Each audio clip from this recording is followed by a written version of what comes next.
السلام عليكم ورحمة الله وبركاته.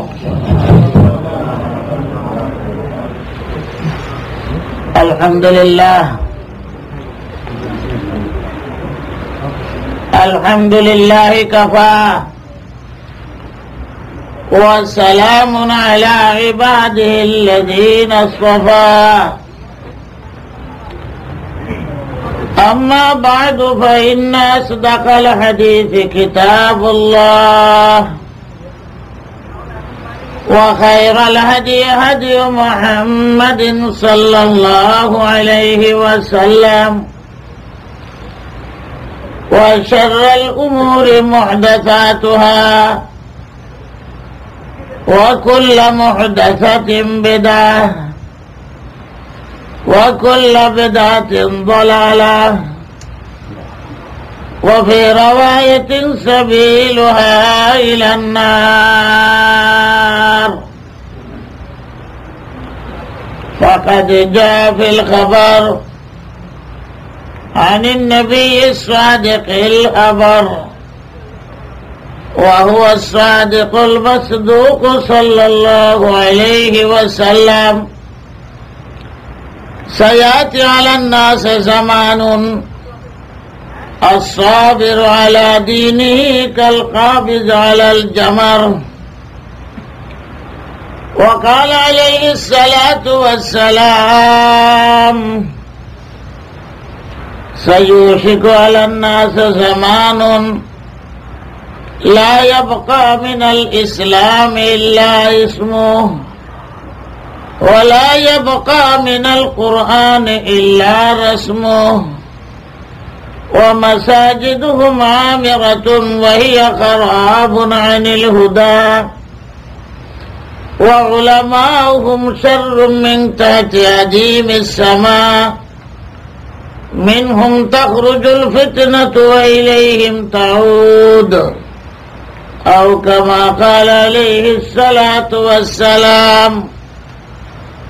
وقال عليه الصلاة والسلام: خيركم من تعلم القرآن وعلمه. দোস্ত বুজুর্গ এবং আমার পর্দার আড়ালের মা ও বোনেরা, দ্বীন ইসলাম শরিয়ত সমস্ত দুনিয়ার মানুষের জন্য নারী পুরুষ সমানভাবে দরকার। তার অর্থ হইল পানি যেরকম সবের জন্য দরকার, কোন শ্রেণী বৈষম্য নাই। বাতাস সবের জন্য দরকার, নারী পুরুষ, জওয়ান বৃদ্ধ, দেশি বিদেশি। আল্লাহ তাআলা সমান ভাবে সবের হক দিচ্ছেন। সবের জন্য পানি প্রয়োজন, বাতাস প্রয়োজন, আসমান প্রয়োজন, জমিন প্রয়োজন। কোন শ্রেণী বৈষম্য নাই। আসমান পুরুষের দরকার, নারীর দরকার নেই। মেয়ে লোকের জন্য জমিনের দরকার, আমাদের দরকার নেই। বাতাস শুধু মহিলাদের দরকার, পুরুষের দরকার নেই। আমেরিকার মানুষের জন্য সূর্যের দরকার, বাংলার মানুষের দরকার নেই, এমন কথা তো না। সারা পৃথিবীর মানুষের জন্য সমানভাবে দরকার। যত আরবিয়ান আছে তাদের জন্য দরকার, আমাদের কোনো দরকার নেই, এমন তো কোনো কথা না। সৈয়দ হোক, পাঠান হোক, গোলাম হোক, কাফের মুশরিক, যে যেখানে অবস্থান করুক, পানি, বাতাস, চন্দ্র, সূর্য, আসমান, জমিন সমানভাবে দরকার। শুধু আলেমদের জন্য সূর্যের দরকার, যারা মূর্খ তাদের দরকার নেই। দুনিয়ার যত বড় লোক, প্রেসিডেন্ট, মন্ত্রী, মিনিস্টার, তাদের জন্য পানির দরকার, আর কেউ দরকার নেই, এমন তো কোনো কথা। পানি সবের জন্য সমান, বাতাস সমান, চন্দ্র সূর্য সমান, আল্লাহ তাআলা দিছেন সমান ভাবে অধিকার। এখন প্রশ্ন, আসমান বানাইল কে? জমিন দিল কে? সূর্য দিল কে? চন্দ্র দিল কে? হাওয়া বাতাস পানি কে দিল? সব দিছেন আল্লাহ রব্বুল আলামিন। আমাদের ভাষায় রব্বুল আলামিন। আমাদের পাশে আরেক দল মানুষ বসবাস করে, তারা বলে উপরওয়ালা। আরেক দল বসবাস করে, তারা বলে গড। অর্থাৎ তারাও মুখে অন্তরে কি আছে বিশ্বাস করে। দেনেওয়ালা একজন আছেন, আমরা বলি আল্লাহুস সামাদ। সেই আল্লাহ তাআলা সব কিছু দিচ্ছেন। এরাও স্বীকার করে গড বলে। এরাও বলে 32 কোটি দেবতার পূজা যারা করে, তারাও বলে উপরওয়ালা একজন আছে, তিনি দিছেন। মক্কার মুশরিকরাও বলতো আল্লাহ দিছে, যদিও 360 মূর্তির পূজা করত। তো যে আল্লাহ চন্দ্র সূর্য আসমান আমাদেরকে দিছেন, না আমি ভুল কইলাম? ভুল তো বলি নাই। আপনারাও বলেন এইসব কে দিছে? জোরে বলেন না, আল্লাহ রাব্বুল আলামিন দিছে। এটা হলেন আপনারা সাক্ষী যে আল্লাহ তাআলা দিছেন সব। তো দিন, ইসলাম, কোরআন, শরিয়ত, এটাও আল্লাহ তাআলা দিছে। কোন পয়গম্বর বানায় নাই, কোন মানুষ দিন ধর্ম ইসলাম বানায় নাই।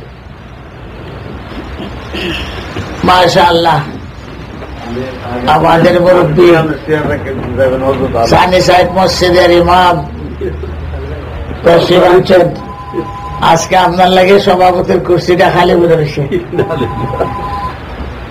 কাব্বিরুল কুবারা, ধন্যবাদ।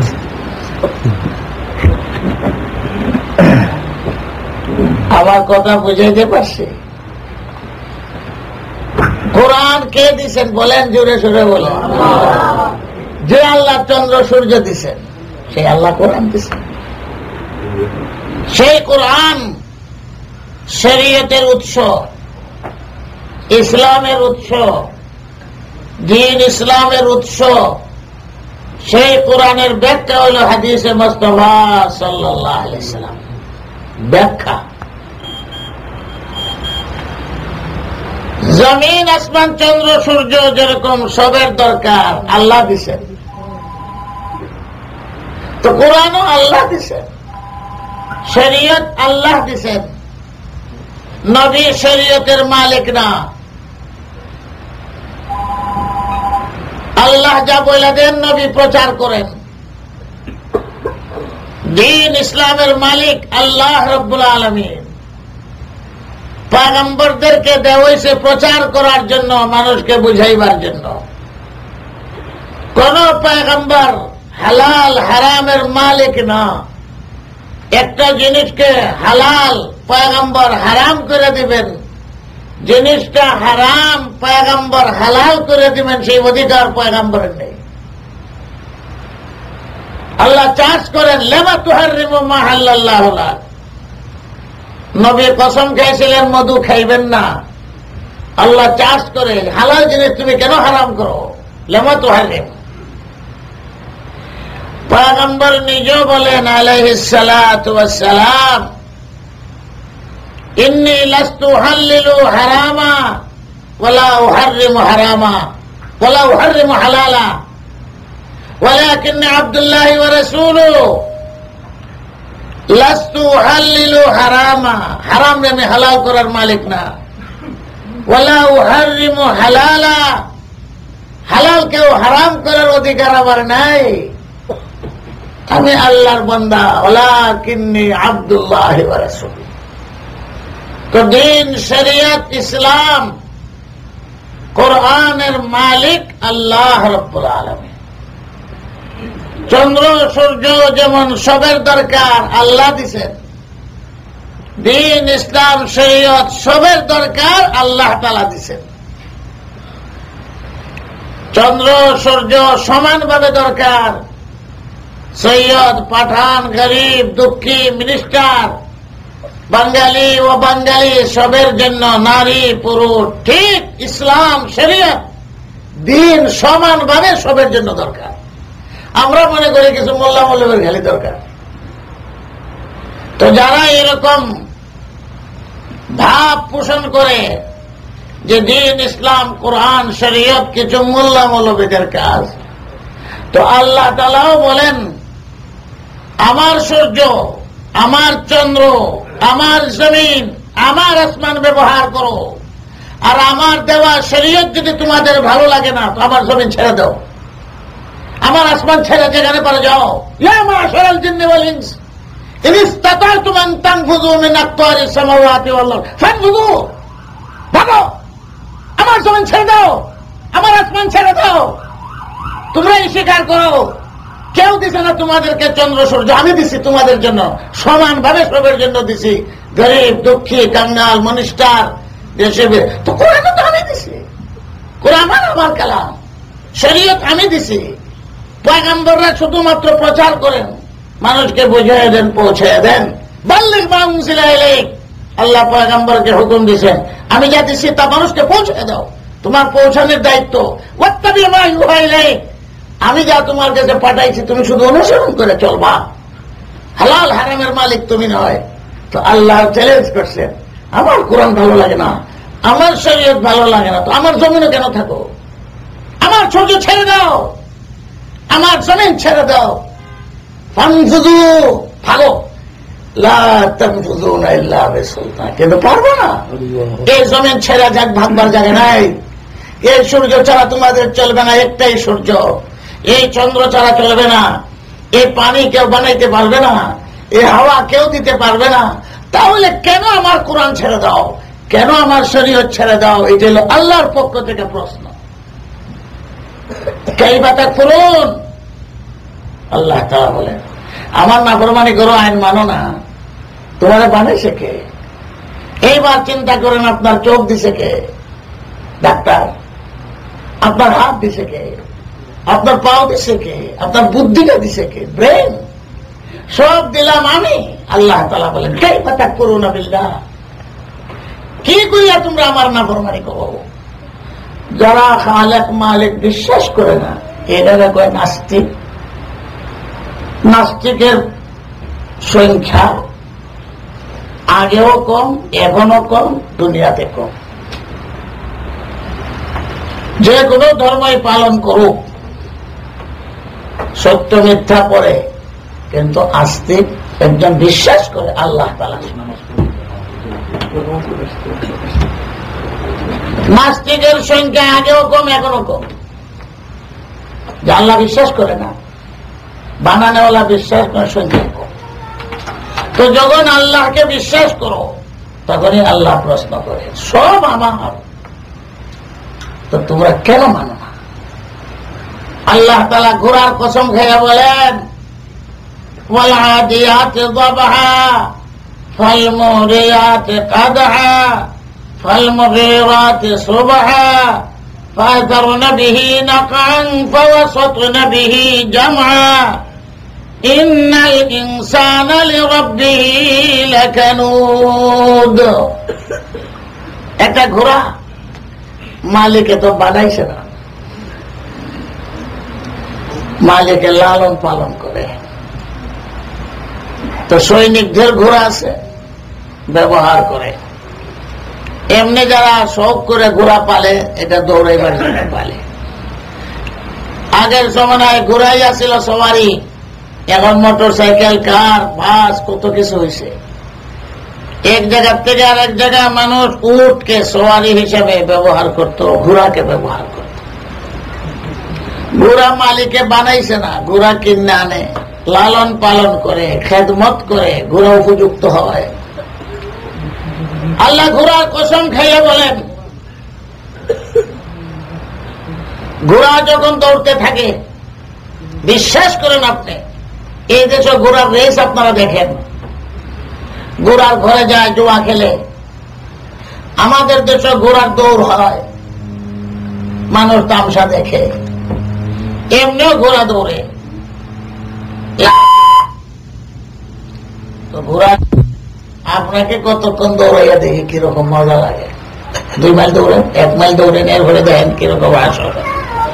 তো ঘোড়া পিঠের মধ্যে আপনাকে নিয়া এই যে দৌড়তে থাকে ঊর্ধ্বশ্বাসে, মাইল কে মাইল, 10 মাইল, 20 মাইল, ঘোড়ার কি কষ্ট লাগে না? আপনি চিন্তা করেন, আপনাকে দৌড়াই দেখি, আপনি দৌড়েন, কতক্ষণ দৌড়তে পারেন? আপনি তো একটা জীব। ঘোড়া কিন্তু মালিককে কান্দে নিয়ে দৌড়তে থাকে। দৌড়ের ঘোড়া, রেসের ঘোড়া, পুরস্কার পাইবেন আপনি, বা যে পায় পায়। ঘোড়ার কত কষ্ট হয়। ইচ্ছা মতে, আমার খাহিস মতে চলতে চাই, মন গড়া মতে চলতে চাই। আরে ভাই, মন গড়ার মতে তো গাড়ি চলে না। প্রত্যেকে নিজের বিবেককে জিজ্ঞাসা করেন। মহিলারাও গাড়ি চালায়, পুরুষরাও গাড়ি চালায়। এই দেশে ট্রাফিক আইন আছে, কেউ লঙ্ঘন করে না। এটা মানুষ বানাইছে। সেই আইন যদি তুমি লঙ্ঘন করো, কি হবে? অ্যাক্সিডেন্ট করবে, মাথা ফাটবে, বেশির থেকে বেশি মারা যাইব, নাহলে হসপিটালে যাইব, এরপরে কবরও যাইব, আর কি হইব? আইন মানে নারী পুরুষ সবাই ট্রাফিক আইন মাইনা চলে। ধরায়, ক্যামেরা আছে, ভয় করে, ভয় করে, পিছনে পুলিশ আছে, ক্যামেরায় ধরবে, সব ভয় আছে। এটা মানুষের আইন। না মানলে জরিমানা, কোর্টে যেতে হবে। যদি না মানো তো তুমি নিজেও চিন্তা করো, মাইনা চলো, সব সিগন্যাল মাইনা চলে, গাড়ি অ্যাক্সিডেন্ট করবে। অ্যাক্সিডেন্ট করে তোমার ছেলে মেয়ে আঘাত পাবে, না হয় মারা যাইবে, নাহলে হসপিটালে যাইবে। এটা আমরা বুঝি, এই জন্য মাইনা চলে। আর আল্লাহ তাআলা তোমার জন্য আমার জন্য যে শরীয়ত ঠিক করে দিছেন, সমান ভাবে দিছেন, না মানলে কি হবে বলো? এই দুনিয়ার আইন, ট্রাফিক আইন না মানলে শরীর জখম হইতে পারে, হসপিটালও যাইতে পারে, জাহান্নামে যাইব না, কবরে যাইব। আর আল্লাহর আইন যদি না মানো, আল্লাহর বিধান, শরীয়ত, কোরআন যদি না মানো, কই যাইবা? জাহান্নাম। অ্যাক্সিডেন্ট করলে জাহান্নাম। সুন্দর মতো শুনে জাহান্নামে যাইবেন। কি গেলে গুসুর ফুসুর ফুসুর ফুসুর কত কান্দে শুরু করছে। দুনিয়ার আইন না মানলে, ট্রাফিক আইন না মানলে অ্যাক্সিডেন্ট হবে, বেশির থেকে বেশি জরিমানা দিবে, জাহান্নামে যাবে না, গাড়ি ভাঙবে, হসপিটালে যাবে। কিন্তু আল্লাহ যে আইন শরীয়ত তোমার জন্য দিয়া রাখছেন, তুমি তোমার বিবেকরে জিজ্ঞাসা করো, কোথায় যাবে? এক ওয়াক্ত নামাজ না পড়লে আল্লাহর রাসূল বলেন আইন, এখানে জরিমানা আছে, আইন আছে, কোর্ট আছে। আর আল্লাহ তাআলা তোমাকে এমনি ছেড়ে দিয়েছেন, কোন কোর্ট কাছারি নাই। আল্লাহর রাসূল বলেন এক ওয়াক্ত নামাজ ছাড়িয়া দাও তো 2,88,00,000 বছর জাহান্নামের আগুনে জ্বলবা। আমার মা ও বোনেরা, আমার ভাই বন্ধুরা, আমাদেরকে আল্লাহর আইন যত বড়ই হোক, শরীয়ত মাইনে চলতে হবে। এই দিন শরীয়ত মানুষের জন্য, মানুষের কল্যাণের জন্য, মানুষের সুবিধার জন্য, ইহকাল পরকালের গ্রান্টি। দরিয়ায়ে মোহাম্মদ आए जिसका जी चाहे, ना आए आतिश दूज़ख में जाए जिसका जी चाहे। दरियाए मोहम्मद आए जिसका जी चाहे, ना आए आतिश दूज़ख में जाए जिसका जी चाहे। को दारोगा নাই, পিটাইয়া আপনাকে নামাজ পড়াইবে না, পিটাইয়া আপনাকে হারাম ছাড়াইবে না। पैगंबर को बोला हुई मुसायतिर, तुम्हें दारोगा ना। मनशा फली उमिन व मनशा फली अकफुर, যার ইচ্ছা নাফরমানি করো। ফেরাউন নমরুদও দেখছে নাফরমানি করিয়া, তুমি যাও ফেরাউন নমরুদের সাথে যাও। এখানে আল্লাহ তাআলা ধরবে না। আল্লাহকে আমি ঢিল দিয়া দিছি, ইন্নামা নুমলি লাহুম লিয়াজদাদু ইসমা, ঢিল দিছি, ছেড়ে দিছি, যা ইচ্ছা তুমি করতে পারো, করো, কিন্তু এরপরে তোমার একদিন মৃত্যু হবে, আমার কাছে আসতে হবে, তখন তোমাকে জিজ্ঞাসাবাদ করা হবে। আল্লাহ তাআলা বলেন পয়গম্বরদেরকেও জিজ্ঞাসা করবো, ওয়ালা নাসআলান্নাল মুরসালিন, হে পয়গম্বররা তোমাদেরকে দায়িত্ব দিয়েছিলাম ঠিক মতো আদায় করছো কিনা। ওয়ালা নাসআলান্নাল্লাযীনা উরসিলা ইলাইহিম ওয়ালা নাসআলান্নাল মুরসালিন, আমাদেরকেও জিজ্ঞাসা করা হবে, পয়গম্বরদেরকেও জিজ্ঞাসা করা হবে। আল্লাহ পয়গম্বর আল্লাহ পাঠাইছেন, দিন পৌঁছাইছো কিনা, মানুষকে দাওয়াত দিছো কিনা, আমাদেরকে জিজ্ঞাসা করা হবে। ওয়াজ শুনছিলা, কোরআন জানছিলা, হাদিস শুনছিলা, নামাজ ফরজ জানছিলা, হারাম খাইলে এই শরীরের মাংস সব দুচোখের আংরা হবে শুনছিলা, এগুলা জানছিলা, যাকাত না দিলে কি হবে, রোজা না রাখলে কি হবে, পর্দা মতে না থাকলে কি হবে, এগুলা শুনছো কিনা, জানছো কিনা। আল্লাহ জানি না, আল্লাহ না বিপদ, এরা জানে, যারা জানে। আমরা এক কথা কইব, আল্লাহ জানি না।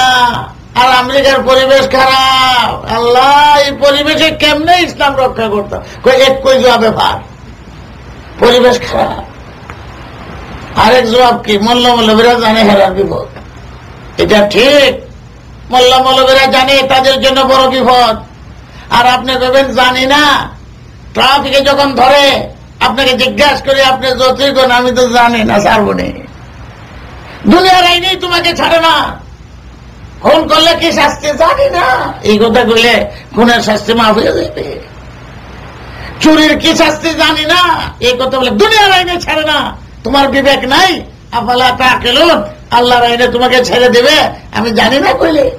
আল্লাহ তাআলা বলবেন জানলে না কেন, পাসপোর্ট জাল করতে জানছিলে, আমেরিকা কেমনে আইতে হবে এগুলা জানছিলে, দালাল কেমনে ধরতে হয়েছে এগুলা জানছিলে, নদী পার হইয়া সাঁতরাই আইতে হয় তাও জানছিলে, এয়ারপোর্ট থেকে কেমনে ছুটতে হবে তাও জানছিলে, সব জানছিলে, দিবি টিবি লিবি দিবি সব জানছিলে, ওপি1 BP1 কতবার।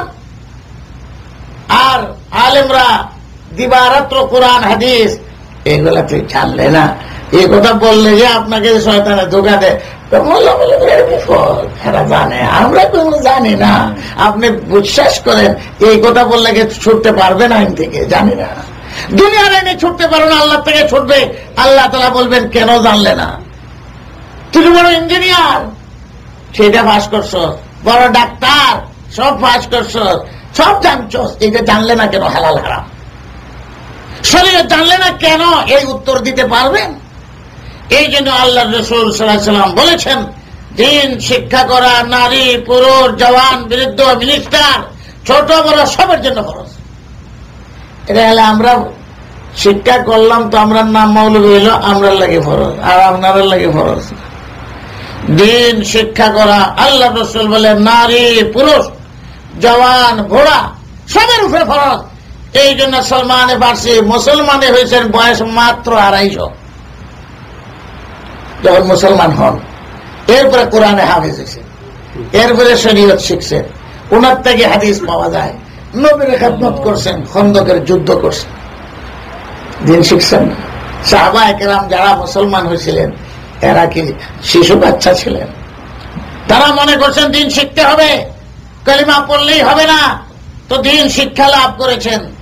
এই জন্য আল্লাহর রাসূল সবাইকে বলছেন একটা মসলা যদি শিক্ষা করো, দিনের একটা মসলা একটা পাঠ একটা বিষয়, তাহলে 1000 রাকাত নফল নামাজের সওয়াব, শুধু জানলেই সওয়াব।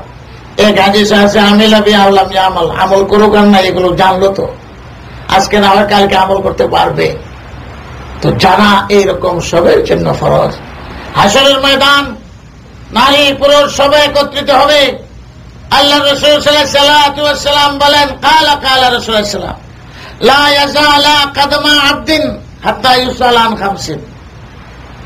আমরা দেশও কয় বাজারে লাগ পাইছে, এই বড়টা বাড়াইস না, শেষ করে লাগ, উত্তর দিয়া যা, জাগাত কারাগুরা করে গেলেন বাবের লোকে কই আইছে যাইতেছি বাজারে, হ্যাঁ বাজারে যদি পাই, হ্যাঁ একবারে রাগাত খাড়া করে না, জিজ্ঞাসা করে না, বাবা বাজারে যাইয়ে ধরছে, গলার গামছা লাগাইছে, গত তারিখের পয়সা দিবার কথা দিলে না কেন? জাগাত খাড়া করে জিগায় শক্তি থাকলে, আর শক্তি না থাকলে তো পারবে না।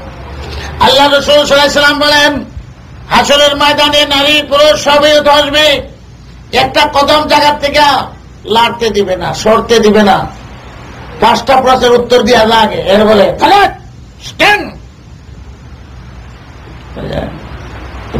এয়ারপোর্ট খাড়া করে দেবে, বিয়ে লাগাল পাইছে, হ্যাঁ লড়বে তো মুশকিল, এই সময় সাবধানে ঘরে দেয় সার করে, এরপরে সওয়াল জবাব শুরু হয়ে যায়। ঠিক হাসরের ময়দানে এইভাবে দাঁড় করে দেবে, 5টা প্রশ্নের উত্তর দাও। আমাকেও আপনাকেও সবাইকে জিজ্ঞাসা করবে। আর আল্লাহ রাসূল সাল্লাল্লাহু আলাইহি ওয়াসাল্লাম ঘোষণা দিয়েছে, ইন্টারভিউ গেলে কি কি প্রশ্ন আসবে, সিটিজেনশিপ পাইতে যাইবেন কি কি প্রশ্ন, এগুলা সারা বছর পড়ায়। এরপরে এটা দিকেই পারে, এটা জিজ্ঞাসা করে না, আরেকটা জিজ্ঞাসা কয়ে দিয়েছে ইউনিয়নের নাম, চেয়ারম্যানের নাম, জামাইয়ের নাম, বাপের নাম, দাদার নাম সব ঠিক মতো কইস, সব শিক্ষা টিকে গেছে। ইন্টারভিউ যখন গেছে এগুলো আর জিজ্ঞাসা করে না কিছুই। কই ইউনিয়নের চেয়ারম্যানের নামও জিজ্ঞাসা করে না, কই মেয়র কেনা, এত মেয়র শিক্ষা গেছে না, জানি না গেছে না। তাহলে তোমার বিয়া যে পড়াইছিল কাজী সাহেবের নাম কি, এটা তো আর শিখছে না। তোমার যে বিয়া হয়েছে, তোমার বিয়ার কাজী সাহেবের নাম কি, এটা কি আর দেখছে? এটা তো কিতাবও পড়াইছে না।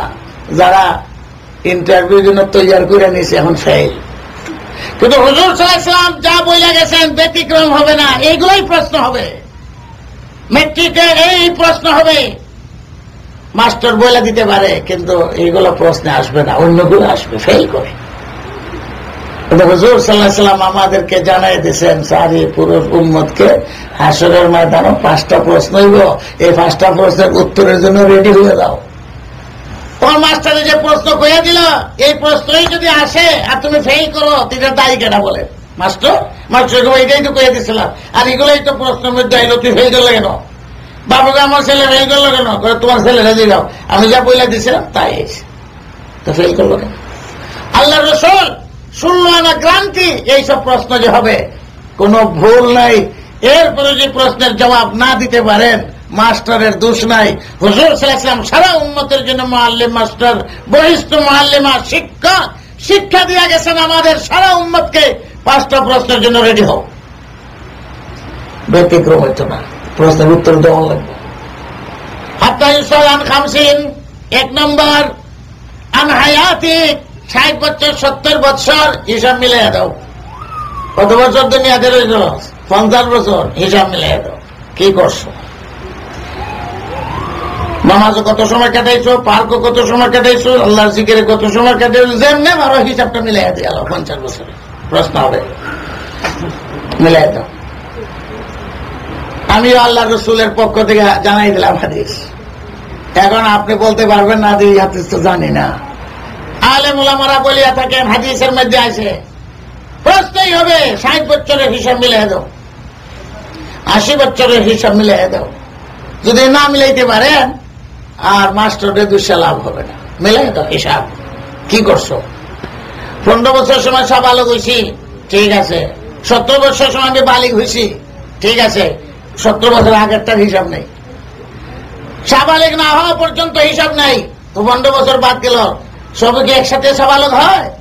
কোন মহিলা 14 বছরের সময় সাবালক হয়, কেউ 15 বছরের সময় হয়, কেউ 17 বছরের সময় হয়। সবের তো স্টেজ সমান না, এটা বাদ করে দেব। এরপর থেকে এমন হিসাব দাও। তুমি যেদিন থেকে সাবালক হইছ, পুরুষ কেমনে বালেক হয়, মহিলারা কেমনে সাবালক হয়, এটার কিতাবের মধ্যে বিধান রয়ে গেছে। এরপর থেকে নামাজ ফরজ হয়ে গেছে। একজন মহিলা যদি এরকম হয় যে আসরের নামাজের রক্ত এখনো শেষ হয় নাই, সূর্য ডুবে নাই, তার মাসিক শুরু হয়ে গেছে, তা বোঝা গেল সে সাবালক হয়ে গেছে। এইবার তার আসরের নামাজের টাইম এখনো রয়ে গেছে হিসাব।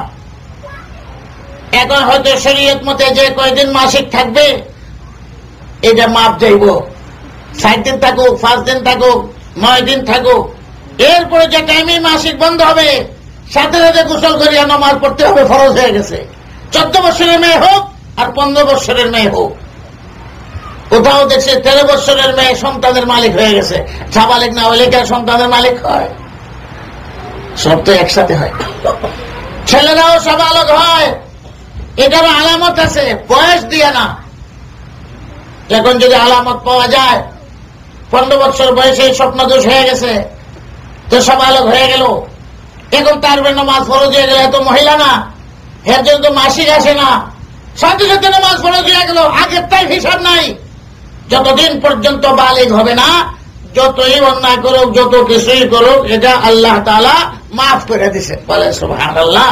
যেরকম ভাবে পাগলের জন্য মাপ, ব্রেন আউট সব মাপ, মজনুন মাপ, ছোট বাচ্চার জন্য সব মাপ। অপরাধ ঠিকই, কিন্তু মাপ আল্লাহ তাআলা ফেরেশতা লিখবে না। কিন্তু এরপর থেকে আপনার হিসাব শুরু হয়ে গেল, এখন হিসাব মিলিয়ে দিতে হবে। এরপরে আল্লাহ রাসূল বলেন 2 নম্বর 1 স্বাভাবিক যৌবন কালের আরেকটা পিরিয়ড আছে, যৌবনের একটা পিরিয়ড আছে। এটা বেশি দিন না, 15-16 বছর, 17 বছর। যদি সাবালক হয় 15, তো 30 হয়ে লাগবে 15, আর না হয় 40 পর্যন্ত যৌবন কাল থাকে না, এর আগে শেষ হয়ে যায়। এই যৌবনের পিরিয়ডে তুমি কি করছো, আল্লাহ তাআলা আবার জিজ্ঞাসা করবেন। 2 নম্বর প্রশ্ন। কারণ যৌবন কাল, যুবক যুবতী দুনিয়াও কামাইতে পারে, আখিরাতও কামাইতে পারে। যৌবন কালের জেহাদ সাংঘাতিক জেহাদ, ওলি হওয়া যায়, ডাকাত হওয়া যায়, বদমাশ হওয়া যায়। এই জন্য যুবক যুবতী যৌবন কালে যদি আল্লাহর ইবাদত বন্দেগী করে, আল্লাহ তাআলা আরশের ছায়ার তলে জায়গা দিবে। তৈয়ার থাকেন। এই যৌবনের পিরিয়ড কোথায় লাগাইছে?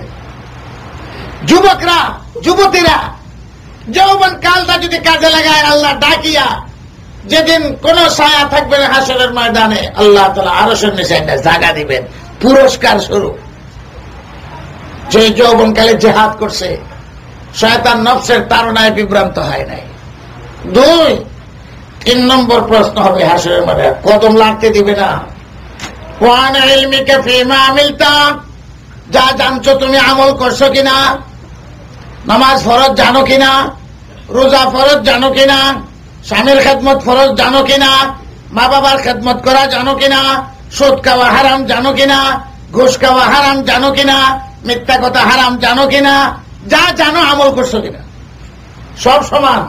মোল্লা মৌলবীর যেমন প্রশ্ন করবে, আপনাদেরকেও প্রশ্ন, কেউ খালি যাবে না। জানো হজ ফরজ, যাকাত ফরজ, জানো ফিতরা সদকা ফিতরা দেওয়া ফরজ, জবাব দাও। বইয়া থাকবে, জবাব দিতে পারবে না, কারণ জানে কিন্তু আমল করে না। তো যখন জবাব দিতে পারবে না, তখন কি অবস্থাটা দাঁড়াইবে? আপনাকে কোর্টে যখন নেয়, আপনি কোনো জবাব দিতে পারেন না, তো আপনার জন্য এই কথাই সাব্যস্ত হবে, হ্যাঁ সব দোষের দোষী, এই খুন করছে, এই গাড়ি জ্বালাইছে, এই ঘর জ্বালাইছে। জবাব যখন নাই, তখন আসামি সাব্যস্ত হয়ে যাবে।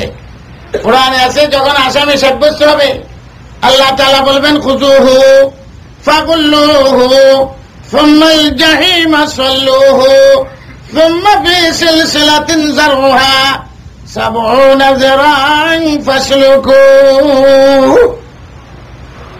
এই ফেরেশতারা পকড়াও, ধরো। দেখছেন আসামিরা ধরে কিভাবে নিয়ে যায় জেলে? ফাঁসির কাছে যখন তুলে আসামিদের কেমনে উঠায়, ধরে উঠায়, পকড়াও, বেল লাগাও গলার মধ্যে, জাহান্নামের দিকে দিকে নিয়ে যাও, আর 70 গজ জিঞ্জির দিয়ে বাঁধো। আপনি বলবেন 70 গজের দরকার কি? এটাই সেই সময় জিগে দরকার, যে সময় দেখবেন বুঝবেন কেন লাগে দরকার। লাফালাফি কম করতো না, শরীরও কম মোটা হইতো না। সেই সিলসিলাতিন যারউহা 70 যিরান ফাসলুকু, বাঁধো আর জাহান্নামের মধ্যে নিয়ে ফেলাও। কোন উত্তর দিতে পারে না। যা জানো আমল করছো কিনা। নারী পুরুষ সবের জন্য সমান, এই প্রশ্ন। এরপরে আল্লাহ জিজ্ঞাসা করবেন, ওয়ান মালিকা মিন আইনা ইকতাসাবতাহু, মাল পয়সা টাকা পয়সা কেমনে কামাই করছো? ক্রেডিট কার্ড মাইরিয়া দেশে যাইয়া মারবার লাগে কেমনে মারছো? ট্যাক্স কেমনে ভাগি দিছো? শ্বশুর বাড়ি থেকে ডাকাতি করে আসছো? কেমনে মাল কামাই করছো? উত্তর দিতে হইব। সুমুম্বুকুমন বইয়া থাকলে হবে না। আল্লাহ এমনে কামাই করছি, এমনে কামাই করছি, বিল্ডিং এমনে বানাইছি, এমনে বানাইছি, এমনে বানাইছি। আমরা দেশে তো আজকাল যারা বড় বড় ধনী হয়েছে সব শুরু হয়ে গেছে দুর্নীতি। দুর্নীতি সব শুরু হয়ে গেছে, বুঝলে? আমরা মসজিদ বাসা বানাই, তাও আমরা হিসাব দেওয়া লাগে। হ্যাঁ, টেহা করতেছে। কেমনে আইছে মসজিদ? কেমনে বানাইলা? দুর্নীতি হিসাব শুরু হয়ে গেছে। এত বড় বিল্ডিং কেমনে বানাইছো? এত টাকা ব্যাংকও কেমনে জমাইছো? দুনিয়াতে হিসাব শুরু হয়ে গেছে। আর আপনি বিশ্বাস করেন না, আল্লাহ তাআলা ছেড়ে দিবেন। মাল কেমনে কামাই করছো? দেও মাল তো তুমি আমারে দিবার লাগে না, কামাইটা কেমনে করছো? যদি সহি পথে কামাই করে থাকেন, হালাল। যখন মানুষ হালাল খায় তখন আওলাদও ভালো হয়, ইবাদতের মধ্যে নূর হয়। যখন হারাম খায়, রক্ত মাংস হারামের দ্বারা বর্ধিত হয়, এটা জাহান্নামের আংরা হবে, আর কোনো কথা নাই। জাহান্নামে জ্বালাইয়া যেদিন পরিষ্কার করতে পারবো, এরপরে ব্যস্ত যাইবা। যেরকম স্বর্ণ রূপা লোহার মধ্যে মরিচা পরে জঙ্কার পরে তো আগুন দিয়ে জ্বালায়, জ্বালাইয়া যখন মরিচা পরিষ্কার হয়, এরপরে কামলায় আগুন দিয়ে জ্বালায়। তো লোহার মরিচ জঙ্কার পরিষ্কার করে আগুন দিয়া তোমার আমার এই গুনার ময়লা হারাম খাইয়া রক্ত মাংস হয়েছে, এটাকে দুজনের আগুন দিয়া ফুরাইতে ফুরাইতে ফুরাইতে ফুরাইতে যেদিন পরিষ্কার একটু যাও, খাইছো তো আরাম। 4-5 নম্বর প্রশ্ন করবেন আল্লাহ, মাল তো কামাই করছো মাশাআল্লাহ ঠিক মতে, একটা টেহাও ঘুষ খাইছে না, ঘুষ দিছে না, পেলেক করছে না, হারাম না, একবারে দিন রাত মেহনত করিয়া রিক্সা পাইয়া গাড়ি পাইয়া আল্লাহ যত কষ্ট করিয়া, হ্যাঁ ঠিকই করছিস, খুব কষ্ট করে মাল কামাই করছিস। সব প্রশ্নের উত্তর ঠিক ঠিক মতো দিয়া দিবে, কাগজ বাইর করে দিব। এখন 5 নম্বর প্রশ্ন, বেঈমান বাক্তা, কামাই তো করছো ঠিক ঠিক মতো দেখা যায়, ব্ল্যাক করছো না, চুরি করছো না, পরিশ্রম করে কামাই করছো ঠিক, খরচটা কোথায় করছো এটার হিসাব দাও। অন দেখা যায় করছো যে কই করছে, বিহার মধ্যে 90 লাখ, বুঝলেন? ছেলে মেয়ের খেলাধুলার মধ্যে, আল্লাহ রং তামসার মধ্যে। কালে কামাইয়ের হিসাব দিতে হবে না, খরচেরও হিসাব দিতে হবে।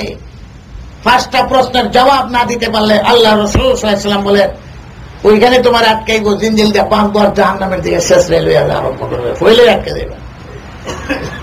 5টা প্রশ্ন কে শিখাই দিছে? হুজুর সাল্লাল্লাহু আলাইহি ওয়াসাল্লাম শিখাই দিছে। আপনি রেডি হন, এই প্রশ্নের উত্তর দিতে হবে। হায়াত 50-60 বছরের হিসাব মিলে তো কি করছো না করছো, তুমি হিসাব মিলাই পারতা না। এদিকে ফেরেশতা দাঁড়াই আছে, আরে আমার কাছে হিসাব আছে। গোয়েন্দারা যেরকম ভাবে কয়, কিচ্ছুই কয় না, ফাইল বাইর করে দিছে, অমুক দিনে বক্তৃতা দিসলানি, অমুক কেন এটা করছিলানি, গোয়েন্দা সব বাইর করে দিয়ে গেছে। কেমনে ধরে? জেলে নিয়ে রিমান্ডে নিয়ে সব বাইর করে দেয়, এই যে তোমার ফটো আছে, এই সব করছো। এখন তার উত্তর নাই। তুমি যে স্বীকার করবে না, এরপরে ফেরেশতা রিপোর্ট বাইর করে দিবে, তোমার 50 বছরের রিপোর্ট, তোমার 60 বছরের রিপোর্ট। বাজারে যেয়ে কি করছো, মসজিদে যেয়ে কি করছো, ল্যাট্রিনে যেয়ে কি করছো, শ্বশুর বাড়ি যেয়ে কি করছো, প্লেনে বসে কি করছো, সব কিভাবে দেখাইবে? আল্লাহ বুঝলাম না, ফেরেশতা এগুলো করতে না কয়, হেকে আমার লোকে আছে, এটা সব জিদ করে সব ফাইল তৈরি করছে। সরকার পক্ষে গোয়েন্দা ঠিক করে রিপোর্ট তৈরি করে দেয়, হেরে বাজারে লাগবো, তো সরকার যেভাবে হুকুম দেয় এইভাবে রিপোর্ট তৈরি হয়। সরকার যদি পক্ষে থাকে তো দেখা যায় যত বড় দোষী হোক, দুর্নীতিবাজ হোক, এর বিরুদ্ধে কোন রিপোর্ট নাই, সরকার স্টপ করে দিয়ে দিয়েছে। এবং দুদকরে হাজাইয়া গুছিয়ে আবার ঠিক করছে, আগের দুদকে বলে কাম করতে পারছে, এখন এরা ঠিক পথে কাম করবো।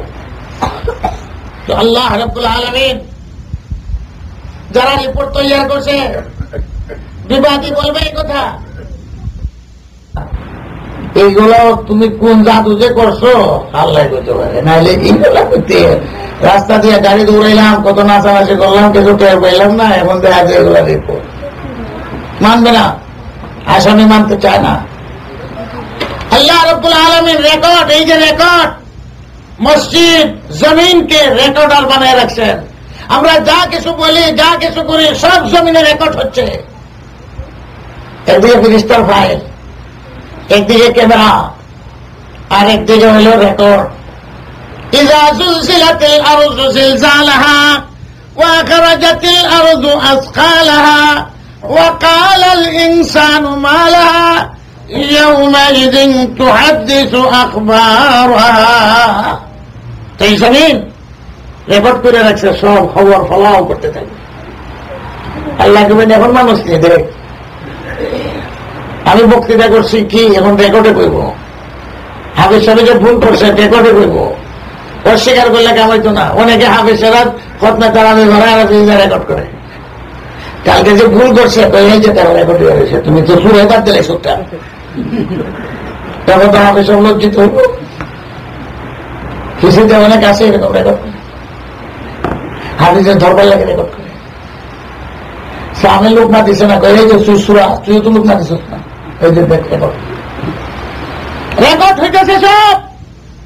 বান্দা কইবে আল্লাহ বুঝি না, এটা সব তোমার জাদু, নাউযুবিল্লাহ নাউযুবিল্লাহ, মানতে চাইবে না। এমন নাফরমান মানুষ। ইন্নাল ইনসানা লিরাব্বিহি লাকানুদ, আল্লাহর নাফরমান। আল্লাহ তাআলা বলেন ঘোড়া মালিকের সন্তুষ্টি চায় কত কষ্ট করে, কিন্তু আমার বান্দা আমার সন্তুষ্টি চায় না। হাত আমার, পাও আমার, টাকা পয়সা আমি দিলাম, আসমান জমিন আমি দিলাম, কিন্তু ঘোড়ায় তো কয় মালিকের সন্তুষ্টি চাই, আমার বান্দায় কিন্তু আমার সন্তুষ্টি চায় না। এই ঘোড়ার কসম খেয়ে গেয়া আল্লাহ তাআলা আমাদেরকে ওয়াজ করছেন। আমার মা বোনেরা, আমার ভাই বেরাদার, যে দেশেই থাকি না কেন, আল্লাহ খালিকার মালিক, সারা দুনিয়ার মালিক আল্লাহ। ইসলাম শুধু এক এলাকার জন্য নয়, শরীয়ত শুধু এক এলাকার জন্য নয়, শরীয়ত কোন এক নির্দিষ্ট শ্রেণীর জন্য নয়। যে মানবে সেই শান্তি পাইবে। আল্লাহ তাআলা এইভাবে ঘোড়ার কসম খেয়ে আমাদেরকে ওয়াজ করছেন। ফালমুগিরাতি সুবহা ফাযারনা বিহি নাকা ফাওয়াসাতনা বিহি জামা। এটা হলো দৌড়ের ঘোড়া, আর এটা হলো সেনানিবাসের ঘোড়া। সেনানিবাসে যে ঘোড়া থাকে জীবনে তারা ঠ্যাং লম্বা করে ঘুমায় না। দৌড়ের যে ঘোড়া থাকে দৌড়ে, এরা ঠ্যাং লম্বা করে ঘুমায় না ভাই, দাঁড়ায় দাঁড়ায় শুয়ে। তিন ট্যাং দেখেন দাঁড়ায় দাঁড়ায় ঘুমাইতেছে, এক ট্যাং খাড়া করছে, এক ট্যাং কেন লম্বাইয়া ঘুমায় না? কোন সময় আমার মালিক ফিটের উপরে উঠবে আমাকে বলবে এইসে যাইতে হবে, অপেক্ষায় থাকে, মালিকের অপেক্ষা। সেনানিবাসের ঘোড়া সেনানিবাসে থাকে, কিন্তু সে ঘুমায় না। কোন সময় সৈন্য আমার পিঠের সময় ইয়া যুদ্ধে যাইবার কথা বলবে, রাত্রেও ঘুমায় না। ফালমুগিরাতি সুবহা, সৈনিকদের ঘোড়া ঘোড়া নিয়ে যখন কোন দেশে আক্রমণ করতে যায় সারা রাত্র সজাগ থাকতে হয়। যত দেশে অভিযান চলে শেষ রাত্রেই চলে। এখন গোলা বারুদের অভিযান দেখবেন মানুষ ঘুমের ঘুরে শেষ রাত্রে 4টার সময়। তো আগেও যারা ঘোড়ার যুদ্ধ করতো এখান থেকে যাবে আরেক দেশে, হিসাব করিয়া কতটার সময় পড়বে শেষ রাত্রে যে আক্রমণ শুরু করলো। ঘোড়া তো এই কথা বলে না রাত্র জাগরণ করতে পারবো না। আপনার ছেলে কিন্তু বলে বাবা পারতাম না, কালকে খালি গুজাগুড়ি করে আইছি। আরে বেটা দাম লাগবে এয়ারপোর্ট গাড়ি লিয়া, আমি অ্যাক্সিডেন্ট করবো, পারতাম না। সাগরে যদি কন কইব আজকে অত মেহনত করে আইছি, এবারে যা আমার শ্বশুর বাড়ি যাওয়া লাগবো, হেও আপত্তি করে, ছেলে করে, সবে করে। ঘোড়ায় কিন্তু আপত্তি করে না, এমনিও সে ঘুমায় না। সারা রাত্র জাগরণ থেকে যুদ্ধের ময়দানে যাইতে হবে, আরেক দেশ আক্রমণ করতে হবে। আল্লাহ বলেন ঘোড়ায় তো আপত্তি করে না। ঘোড়ায় একটি কথাই তার মালিক তেরি রেজা রে, তুমি সন্তুষ্ট থাকো, আমি মরি যাওই হয়। গেল যুদ্ধের ময়দানে, ধুলা বালু চতুর্দিক দিয়ে আসতেছে, ঘোড়ার দাম কত? 10 লক্ষ টাকা। তার শরীরের দাম কত? কি তেলতেলা শরীর, কিন্তু যুদ্ধের ময়দানে ধুলা বালু আসবে, শরীর নষ্ট হবে। ঘোড়ায় আপত্তি করে না যে স্যার শরীরটা নষ্ট হবে তো দামি ঘোড়া নেই, আমাকে বাদ দেন, আমার শরীরটা নষ্ট হয়ে যাবে। শরীর তো তাই রোজা রাখো, সে কয় আমার শরীর নষ্ট হয়ে যাব।